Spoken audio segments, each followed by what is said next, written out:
So guys, yan, meron tayong ginagawang wifi extender. Yung mumurahin lang siya. Mumurahin. Yan, wifi repeater. Yan. Ang issue nito ay no power. Yan ang kanyang wireless and repeater. Yan.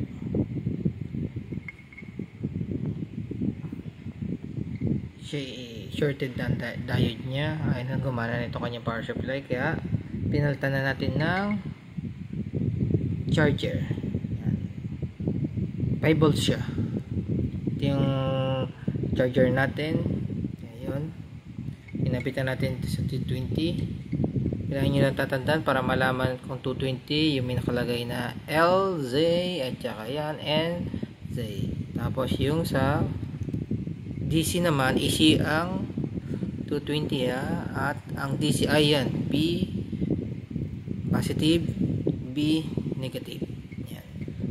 Ang pula ang positive at yung white ang negative. Yan, ito siya.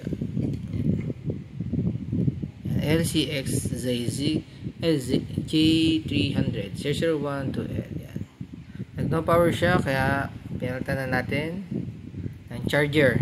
Ngayon yan natin kung gagana. Saksak na natin. Paalala lang, huwag gagayahin kung wala kayong sapat na kalaman, baka kasi kayo makakuryente. 220 yan. Ayan, saksak na natin bago natin i-fix. Umiilaw na siya. 225 volts. So hindi nakakalam kung ilang volts na to. Ayan, 5 volts.